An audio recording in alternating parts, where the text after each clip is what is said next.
What's going on, guys? Morty Mouse in the house, and welcome to the very first episode of Extinct, where we discuss the rise and fall of theme park attractions that no longer exist in their original form. Now, I couldn't think of a better way to begin the series than by discussing the history and downfall of ExtraTERRORestrial Alien Encounter, one of, if not my absolute favorite attractions of all time. Described as a darkly humorous science fiction theater-in-the-round attraction, it once sat in the Magic Kingdom's Tomorrowland. But let's start from the beginning, 10 years before the ride opened. It's 1984. Michael Eisner becomes the new CEO for the Walt Disney Company, jumping ship from his time as CEO at Paramount Pictures and becoming the first CEO hired outside of the Disney Company since its inception. Hello, I'm Michael Eisner, head of the Walt Disney Company. Ready to fill the void Disney needed and infuse the company with his youth and superb business acumen, Michael Eisner began his tenure. He wasn't the type to watch from an ivory tower either, oh no. Mr. Eisner was ready to get his hands dirty and take care of business. Like Mr. Walt Disney himself, he would meet with and work directly with the Disney Parks Imagineers, maybe more than they would have liked. Thanks. Roll it. Now, Mr. Eisner had an epiphany after a visit with Walt Disney Imagineering and the parks with his then 14-year-old son, Breck, who afterwards stated to him, "That place is lame, Dad." He hadn't gone through puberty yet, or so I'm guessing. Disney's brand at the time only really catered to children. The company was totally missing out on teens and childless young adults.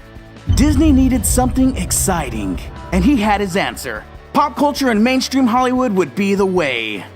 This is how Disney would reshape their film studio and Disney parks. Enter George Lucas. The creator of Star Wars would begin his first of many collaborations with Disney on Captain EO, a science fiction music-infused film featuring the king of pop himself. Michael Jackson in the house. Then would come Star Tours in 1987, Indiana Jones Epic Stunt Spectacular in 1989, and later the Indiana Jones Adventure in 1995. We'll get back to old George Lucas in just a moment, but that's a little background on how we got to our current timeline with Alien Encounter. The original idea for the attraction, brought on by a young team of Imagineers, was to use the 1979 classic film Alien and its horrific xenomorph. What would make a more thrilling attraction than infusing it with one of the most terrifying creatures in film history? The franchise was of course owned by 20th Century Fox and was a huge and successful sci-fi masterpiece. The attraction would be a dark ride. Its name? Nostromo. Imagine this. Laser guns in your hand, similar to Buzz Lightyear's Space Ranger spin, destroying xenomorphs left and right while racing through the titular spacecraft. Sounds fun, right? Of course, senior Imagineers wanted no part of it. It was everything Walt Disney was against. It was in their minds blasphemy. There was no way they would allow an R-rated film-based attraction at a Disney park. Walt Disney's original idea of Tomorrowland was all about hope and the epitome of humans' technological advances. How would a disgusting, industrialized version of the future fit into this? Children holding guns? Not gonna happen. And with their guidance and complaints to Eisner himself, Eisner reluctantly decided that Disney would not go forward with the Alien attraction as it would not work at a Disney park. Now forward to the early 90s, Michael Eisner has seemingly single-handedly pulled Disney from the brink, and a new hip Disney began to emerge. At this point, everything seems to be growing smoothly, but Disney still had an issue. More specifically, Tomorrowland, or as many called it, the Tomorrowland Problem. You see, having a land of tomorrow means it always becomes today, then finally, yesterday. How could you keep Tomorrowland from this fate, you ask? Well, Imagineers answered this with Discoveryland over at Disneyland Paris, which had opened in 1992. Similar to the idea of Tomorrowland, the difference was that this was a version of the future that would never be. A steampunk-esque, Jules Vernean version of the future, with the thoughts and ideas of many of the great European thinkers of the past. It would be totally timeless. No need for all those pesky updates every 10 years or so. With an aging mission to Mars, those younger Imagineers knew that they had to work quick in order to get their ideas through to Eisner. This was their chance to create the horror attraction both Eisner and they wanted while keeping costs at a minimum. They would replace Mission to Mars, which had replaced Flight to the Moon years before. Ridley Scott's Alien was back, and the Imagineers were hoping it would be able to terrify Disney goers for years to come. Of course, they were wrong, but we'll get to that in a bit. Alien was perfect. It had its own market built in. It had its own parental controls, as the movie was so popular that everyone knew what to expect, and the story was already there. No need to create a whole original story around this, they already had what they needed. But once again, those pesky senior Imagineers stood in the way. They teamed up with George Lucas, who agreed with their stance, go figure, and who then went to speak with Eisner himself. Boom! Everything those young Imagineers had planned was gone in an instant. Everything that made Alien the perfect choice for this attraction was gone. They had to go back to the drawing board and create a totally original story to fit the ride, and it had to be Disney friendly. It's now 1992, and the debut of Euro Disney did not go as planned. Not in any way, shape, or form. I mean, it was bad. This, of course, had its repercussions on almost every aspect of the Disney Company. This brought on the cancellation of projects such as Disneyland's version of Epcot, also known as Westcott, and Disneyland's Tomorrowland 2055, which both looked like they would be awesome if this concept art has anything to say about it. The latter would be a huge blow, as Alien Encounter was to be its masterpiece e-ticket attraction. The debut would have to take place at the Magic Kingdom's new Tomorrowland, which was already under construction. Now, this version of Tomorrowland was going to be a fully functioning city filled with both humans and aliens living in harmony. Something right out of a sci-fi flick. Each and every attraction would be connected by one overarching storyline. The Extraterrorrestrial Alien Encounter would sit within the Tomorrowland Interplanetary Convention Center. As mentioned earlier, this was a theater-in-the-round attraction. You would sit in a seat with shoulder restraints, which would also house speakers and other effects as well. The attraction would take place mainly in pitch-black darkness and would use both binaural audio and 4D show elements. The ride would utilize non-visual senses of the guests to create a story.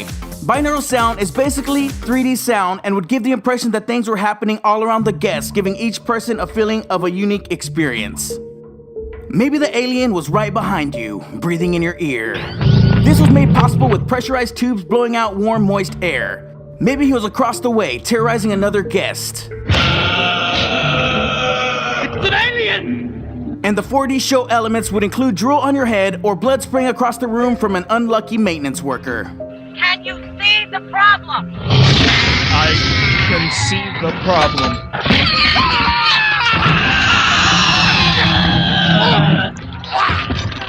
These combined made for an incredible 4D experience. Humorous audio was added in the background as well. Here's an example. It's an alien! Analyzing now. Now, there were various versions of Alien Encounter before it officially opened. The first version George Lucas thought of in 1993 included an evil alien corporation who had ideas of unleashing an alien monster onto unsuspecting Earthlings.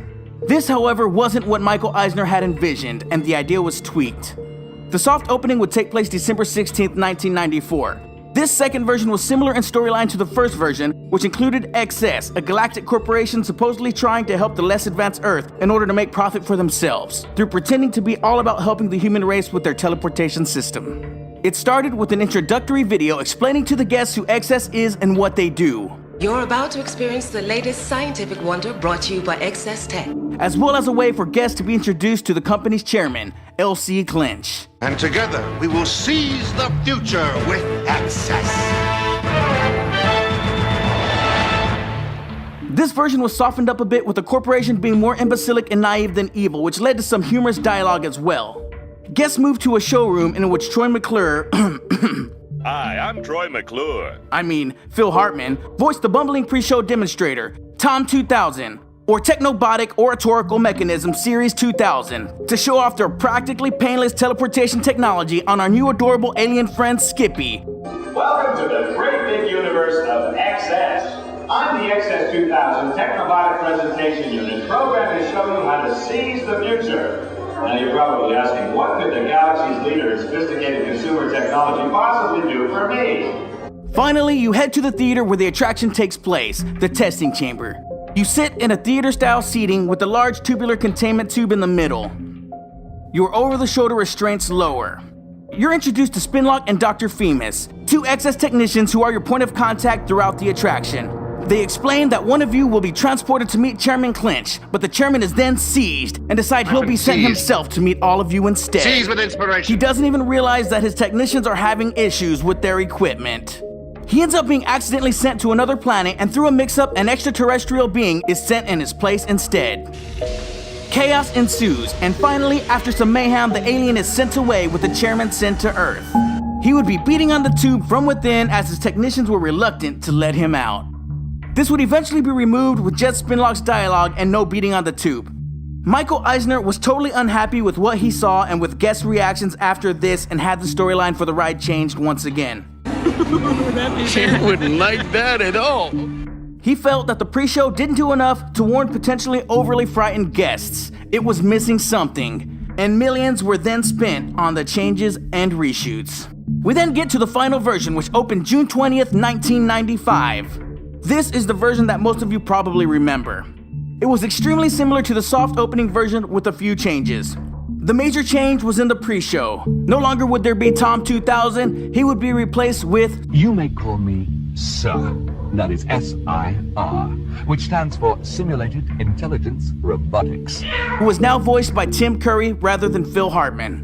With mostly the same dialogue, Tim Curry changed the personality of the robot to be much more menacing and calculating. No, you may not get out. You're our lucky volunteer. You're probably asking, what could the galaxy's leader in sophisticated technology possibly do for me? He even demonstrates the teleportation device on Skippy, burning him in the process and eventually indefinitely suspending him in space. Oh, shut up, Scruffy. You're not burned. You've just got a healthy glow. You just reminded me of a feature that I absolutely love. With the mere touch of a button, the entire process can be reversed. Bon voyage! And this is my favorite. It can be suspended indefinitely. How cruel. Free Skippy! This helped detour parents with young kids by allowing them to exit before the attraction. And we all know that didn't really work, because they still put their kids on there anyways. After 8 years of complaints and controversy, the ride would close forever on October 12th, 2003. Without the built-in parental controls of the Alien franchise, it really had no chance. There were a ton of complaints from angry parents, kids wanting to leave the park after the attraction, the fact it didn't fit in the Magic Kingdom. These were all contributing factors into why the ride was closed. That, coupled with the arrest of Jeffrey Jones, an actor on the attraction, for reasons I will not be explaining here. Google him. Trust me, you will understand. This caused Michael Eisner to lose interest and totally give up on ExtraTERRORestrial Alien Encounter. Maybe at another park, say Disney Hollywood Studios, the ride would still be a fan favorite, standing proudly today for another generation to enjoy. Instead, we now have this. And hopefully soon, it too will be extinct. Thank you guys so much for joining us for our very first episode of Extinct. If you enjoyed this video, make sure you smash that like button and let us know why in the comments below. If not, then don't be afraid to dislike and do the same. Subscribe for more videos like this, and please share with your friends to support us. I'm your host, Muerte Mouse. I'll see you later, or I'll see you at another time.